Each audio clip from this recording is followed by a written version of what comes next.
So let us now go ahead and work a little bit about on devices. For this, we are going to use the Fedora Linux machine, and I'm going to switch it on now. And we are going to attempt to install some devices. So we are going to first install a virtual printer, and then we are going to send some jobs to this virtual printer. We are going to use Fedora28 to be able to do this lab. Any other flavor of Fedora would also be okay to go ahead and do this lab.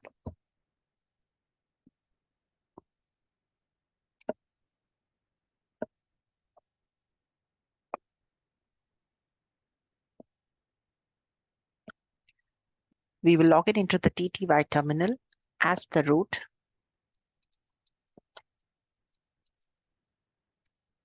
And then the first thing we are going to do is we are going to go ahead and create a sample printer called printer1 that will print all the prints to a dev null printer, because we want to have a raw device printer, raw print driver.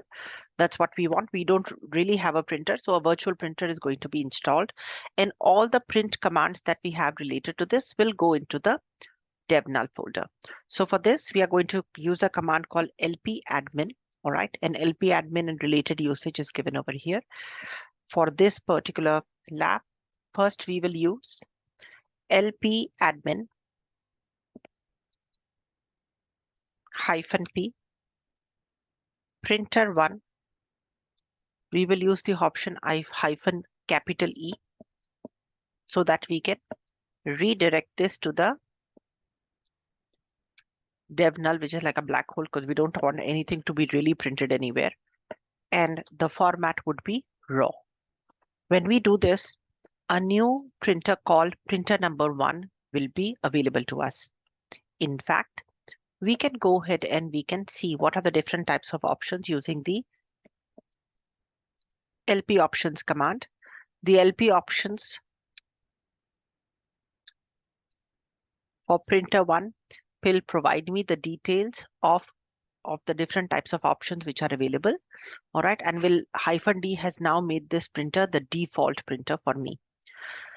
Let me go ahead and also see where exactly is the file pertaining to the printers.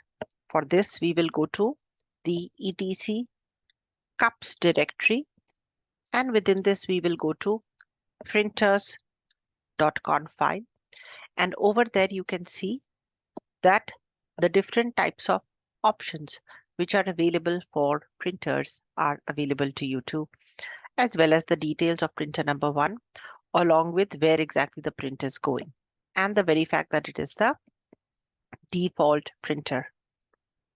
We can see the present status of the cups daemon. We can go ahead and we can use the command lp stat -t, and we can see that printer 1 is enabled and it is available for printing and is accepting requests. Let's go ahead and let's send a request. We can also go ahead and we can have the cups options so that we actually disable printer number 1. All right, so we can disable the printer number 1 by doing cups disable, cups disable. We can say to keep print jobs in the queue for printer number 1. And once we have run this, when we go back and run our lp stat -t, you can see that right now the printer is no longer idle. It is now in disabled condition. Let's send 2 copies of the print to the printer number 1, and printer number 1 is already our default, so we can simply do lp send 2 copies, so number 2 of the etc init tab file. All right, and you can see that the request has been sent and the request ID allotted to me is 1. In fact, similarly, I can print, say, for example, etc hosts or etc ns switch dot conf. All right, which will print both of them for me. All right. Similarly, at the I can in fact go ahead and I can print the output.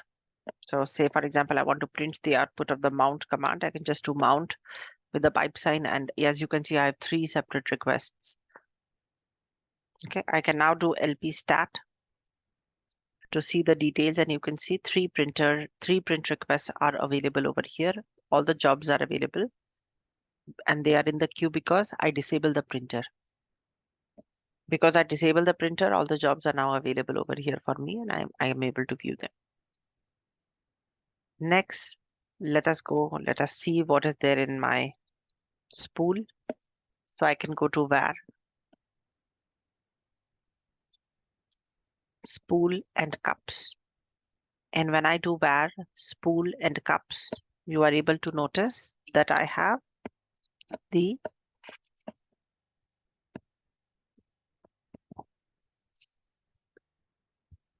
some numbers available. So there are some contents within the directories. In fact, these are nothing but my 3 print jobs. Okay, so the one that you see over here, these are nothing but my 3 print jobs. All right, so you can see all of my print jobs over here. Okay, these are part of the spool. Okay, so by the way, all the jobs from the file names, they start with the number D. Okay, in fact, let me go ahead and let me just look at the content. So I can go to cat var spool cups. Let me, okay, and as you can see, this is my data of the first job. All right, so I can see the data that was there, the init tab file, the one that I had sent out to print. I can view the details from over here. Okay, say for example, now I cancel the job. Okay, so I can say cancel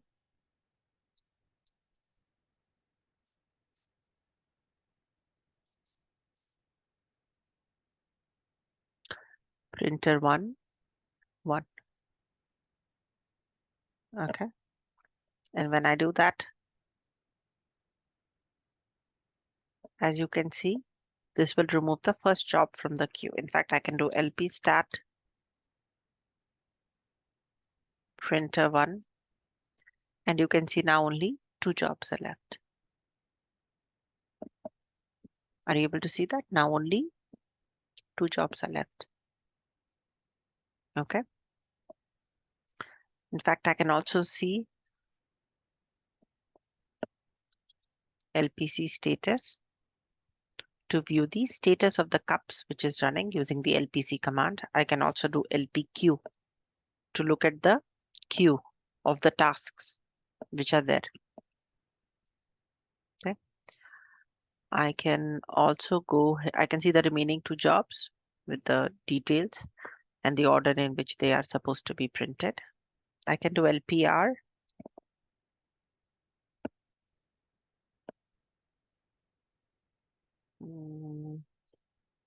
Let me do LPRM 3. Can you see job number 3? If I do LPRM 3,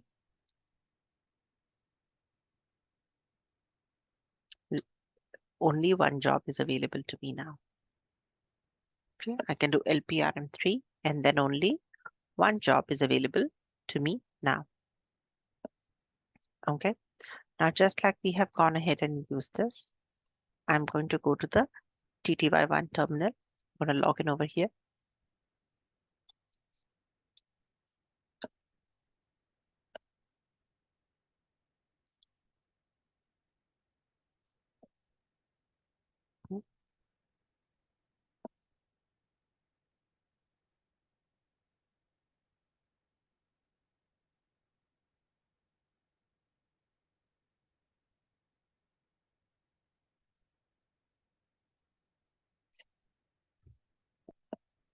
All right. Now let us go to the Activities tab. Within the Activities tab here, I will go to all applications, and there I'm going to use the LibreOffice Writer. So this is the LibreOffice Writer.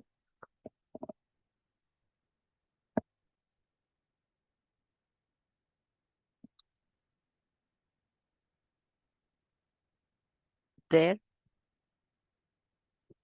I'm going to click here, and you can see there is an option for print. I will select print. And as you can observe, this is the same printer number 1, which was chosen as the default printer created by our previous command prompt. I am going to click on OK to print the document.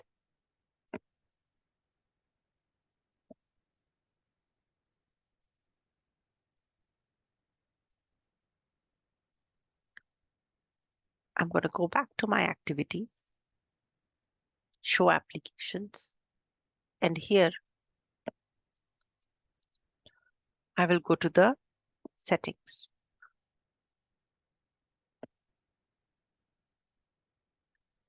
Here I will navigate to the devices, printers. Okay. Are you able to see that one job is still available? Now you can see there's a cog wheel. All right. I'm going to click on the cog wheel and I'm going to select the printing options. Okay. And there I can go ahead and I can click on test page. So if I try to give a test page and I cross it and I see now there are 2 jobs which are pending. Can you see there are now 2 jobs?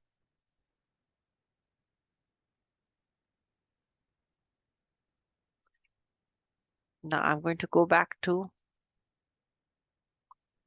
the activities and I'm going to click on Firefox.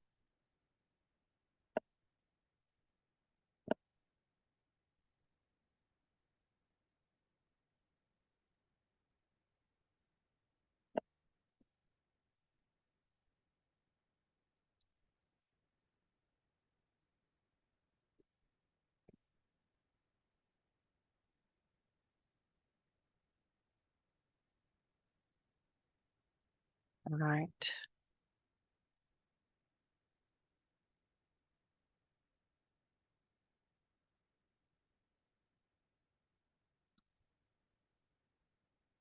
Now here I'm going to put on the prompt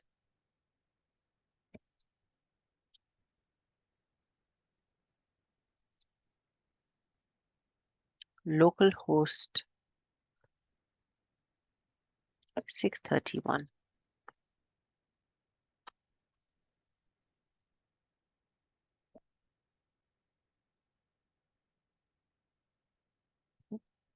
And you can observe that the CUPS web administration tool is now available to me. All right. So this is the CUPS web administration tool.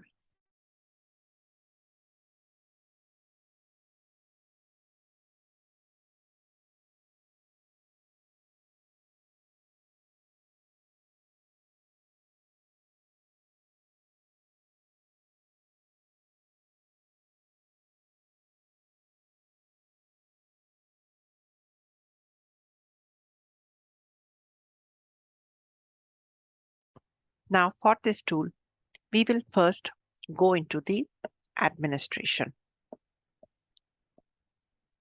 When you click on the administration, as you can see that in the administration, so once you highlight the administration tab, you can already see option for the printers. You can see that you would like to allow for remote administration. Right. So for example, I say, yes, I would like to share,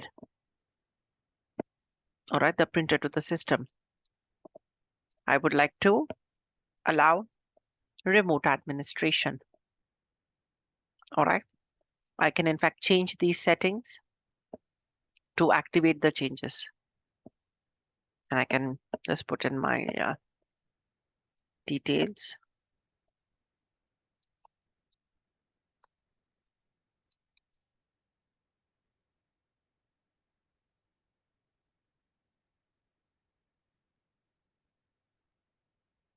Okay, so sometimes this happens.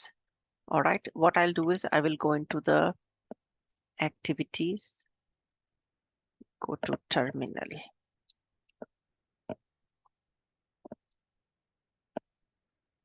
Okay, there I'm going to go to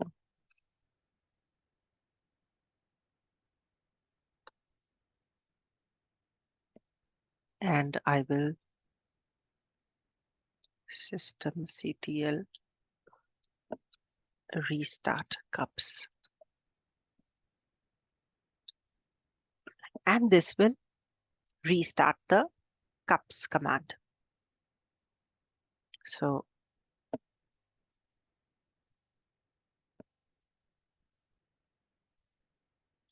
you can see I will now go back to administration. And can you see that my settings are applied? So now my settings are properly applied. In the cups administration tool, I can also, for example, I want to add the printers, say for the IT department. All right, so I can add a class of printers. All right, so I can go here.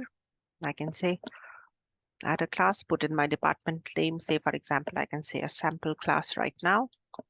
And there I can go ahead and I can select the printers depending on that particular department, etc. All right, and I can say add class.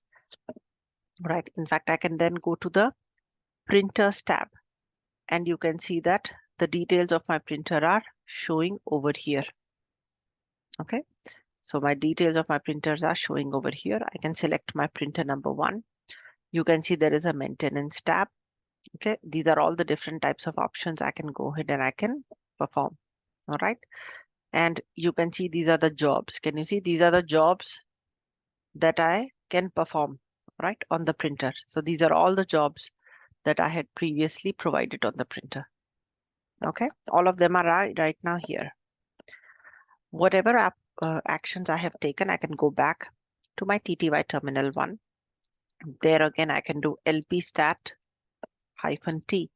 And you can see the details of the prints that have been provided. So 2 prints were given by the instructor. And you can see both these prints are available to me now. Okay. I can also go ahead and I can set up, say, for example, I can do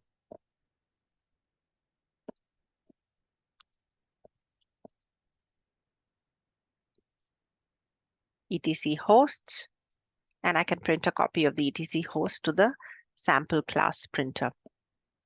So, and of course, you can see now the sample class, because I changed the name instead of the printer 1, it is actually now showing as sample class. Okay. I can do LP stat -T to notice what all has been provided. And now if you notice, instead of the printer, the sample class is showing. Okay. Let me go ahead and let me cancel this. So I can do cancel.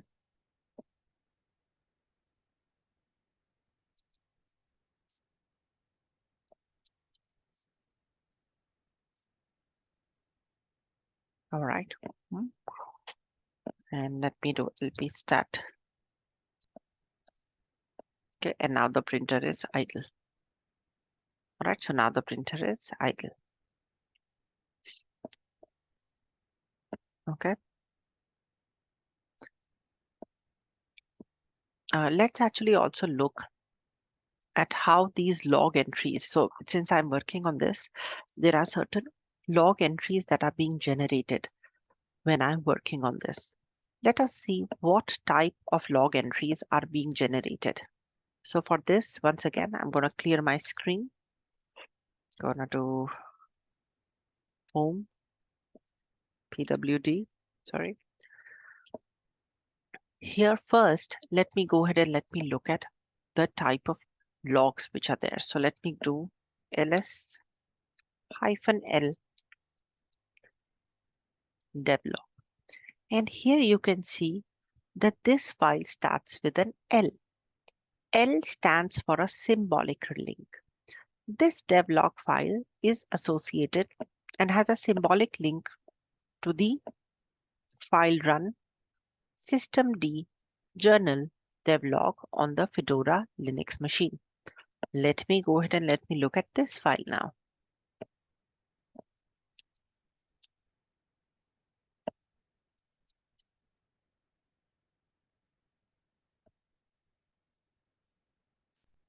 And here you can see that you have the run systemd journal devlog file. And here you can see the S, which stands for the symbolic link. Okay, the S which stands for the symbolic link. Let's also go ahead and let us see what is this journald.conf. Let us go to etc systemd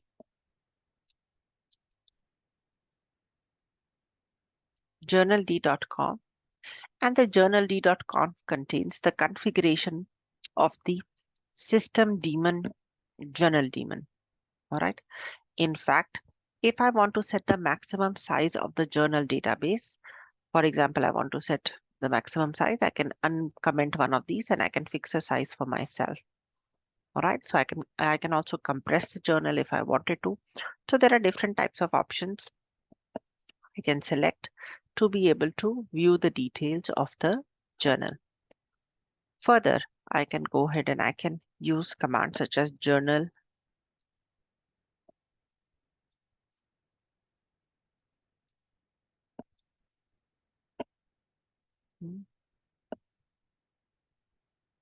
okay. And when I press the double tab after this, as you can see, it is offering to allow me to see the different types of options. It is asking me what type of entries I can go ahead and these entries would be for multiple days. Let me say a yes, and you can see all the different types of options which are available to me when I'm going ahead and utilizing the journal daemon. Let me use the GDM option and let me say give me the details up to since 5 a.m.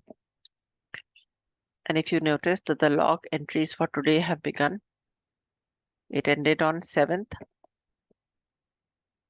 All right, so you can see to view the log entries since 5 a.m. And there are no entries. Okay.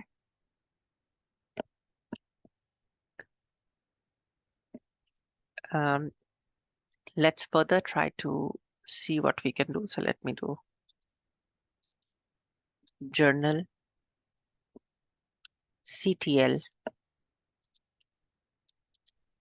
USRS pin cron D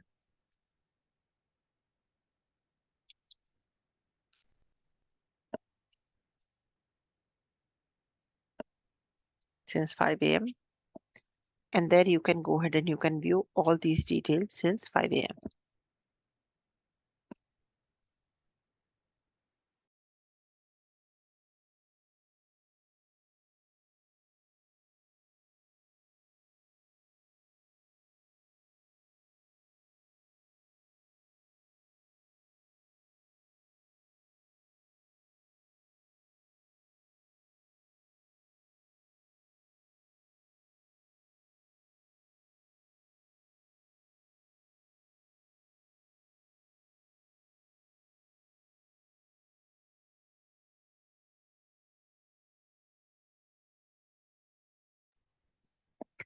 Further, we can see, for example, specifically to cups.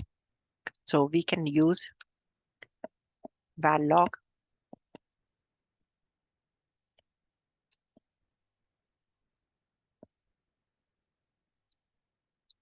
and looks at the cups directory.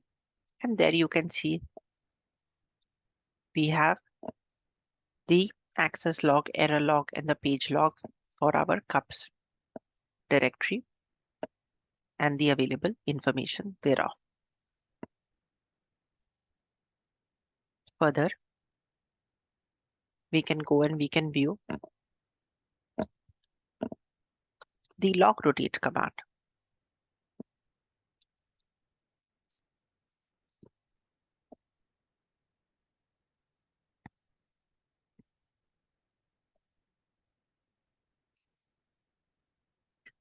And here, if you notice, the log rotate information is visible. Some error though, being alerted, exited abnormally with exit value FI something. So there is some code which is available over here to see the log rotate. Let's go to the configuration file to further examine this. So we will go to etc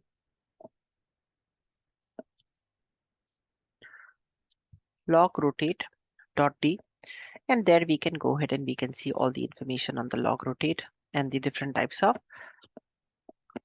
applications for which the logs are getting rotated.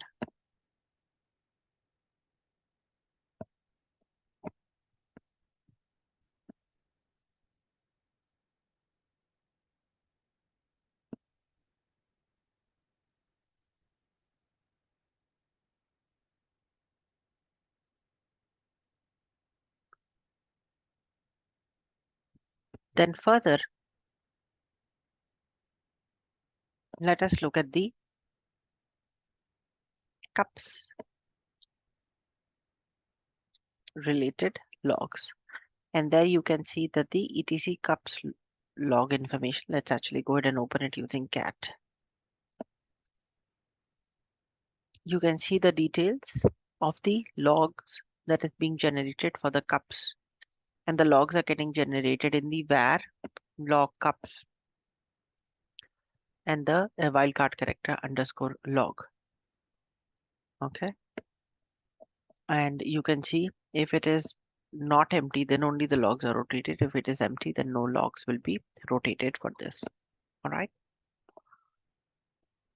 Similarly,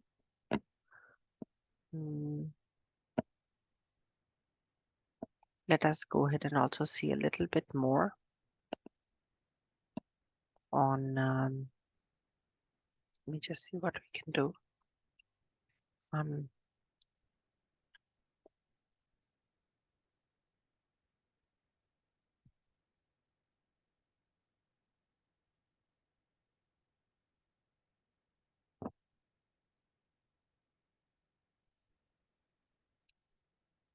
Let us further go ahead and do a short activity on utilizing some network configuration related commands.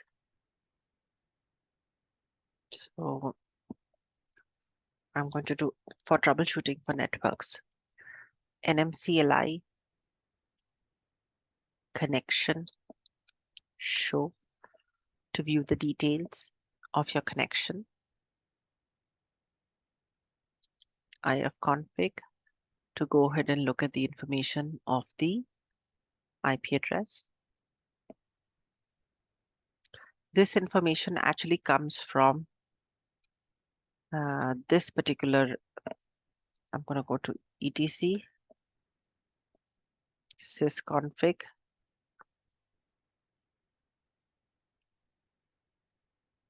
etc sysconfig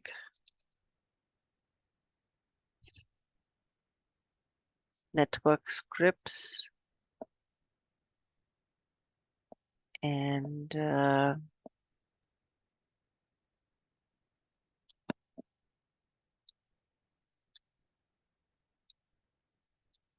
interface. But this is actually supposed to be the ENP0S3. And if you notice, I can view the details of all my interface and the connections thereof. All right.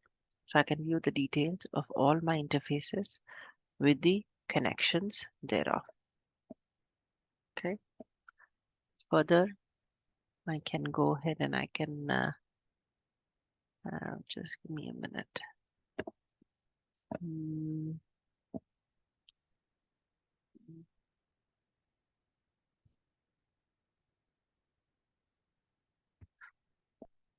I think this is it. These are the commands. I can do netstat -I to troubleshoot networking related issues that I may encounter.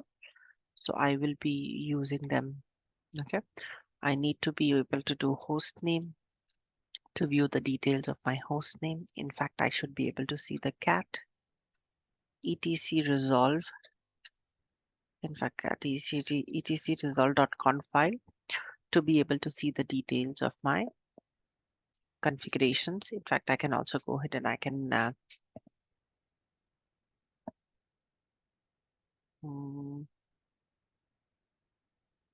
make changes to my etc host file.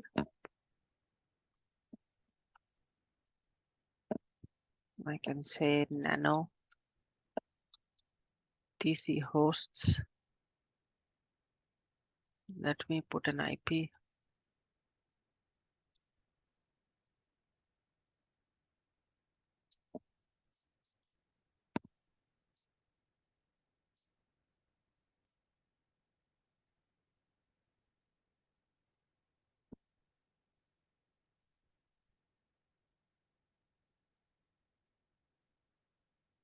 Then I can go ahead and I can run the command host fake host dot fake domain .com to extract the information. All right, so those are the different types of commands that you can run and you can set up. Those are the different types of commands that you can run and you can have on your machine. Right. So that's it. Let me go ahead and all right, let me go ahead and let me stop here.